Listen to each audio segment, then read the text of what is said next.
श्रावण मास पूरा ही महीना भगवान शिव जी को समर्पित है और पूरे महीने बहुत से लोग व्रत रखते हैं और कुछ लोग सावन के सोमवार का, लेकिन कुछ लोग पूरे महीने का भी व्रत रखते हैं। इसके पूरे ही मास का महात्म्य है और इसके हर एक दिन की अलग कथा है। तो मैं पहले दिन की कथा आपको सुना रही हूँ, आप सुनकर पुण्य प्राप्त करें। हर हर महादेव। शिव सनत कुमार संवाद। सौनक ऋषि बोले, हे सूत जी, आपके द्वारा कही गई कथाओं से मुझे पूर्ण संतुष्टि नहीं हुई, अतः आप कुछ अन्य कथाएं मुझे सुनाएं जिससे मेरी श्रवण तृप्ति हो जाए। यह सुनकर सूत जी बोले, हे ऋषियों, आपके कथन से मैं अत्यंत प्रसन्न हूँ। आप सब दत्तचित्त हो मेरा कथन ध्यानपूर्वक सुने।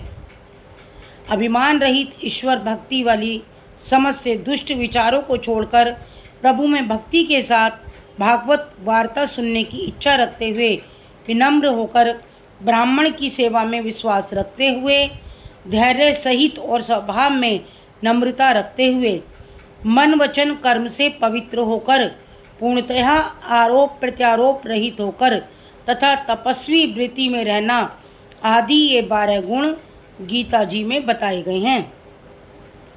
आप सब में भी ये 12 गुण विद्यमान हैं।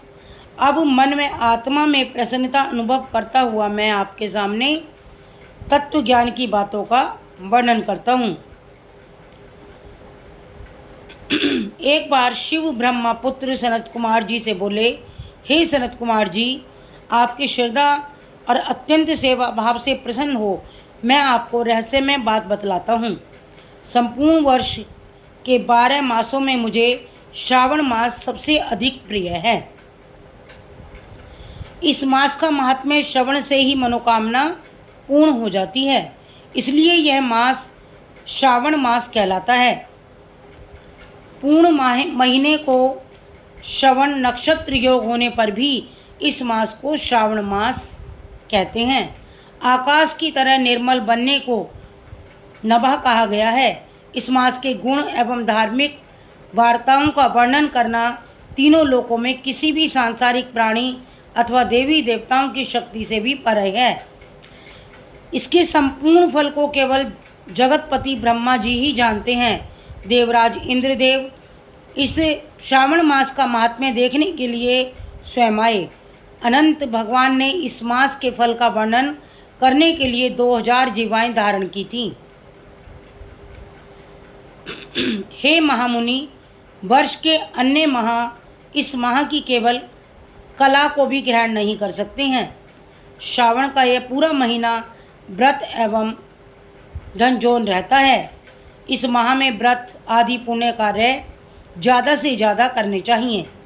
सनत कुमार जी बोले, हे प्रभु, आपने बतलाया है कि इस मास की सारी तिथियां व्रत धारण करने के लिए होती हैं, अतः हे महाभाग, वह सब आप मुझे विस्तार से बतलाइए कि किस दिन अथवा किस वार को कौन सा व्रत किया जाता है और उस व्रत को करने का कौन अधिकारी होता है, उसका क्या फल होता है, वह व्रत किसने और कब किया, उसकी विधि क्या है, किस देवता की पूजा होती है, पूजन सामग्री में कौन कौन सी वस्तुएं सम्मिलित की जाती हैं, उसमें मुख्य पूजन किसका होता है, रात्रि जागरण किस प्रकार किया जाता है, व्रत दिन के किस समय क्या किया जाना चाहिए, कौन सा व्रत कब किया जाना चाहिए।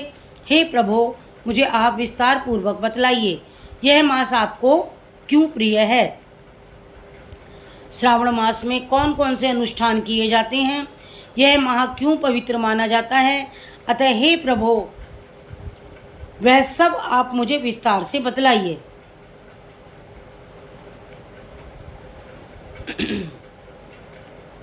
जय श्री भोलेनाथ बाबा की जय।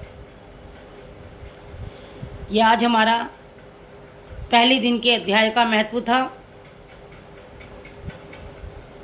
हर हर महादेव। आप इस कथा को सुनकर पुण्य लाभ अर्जित करें।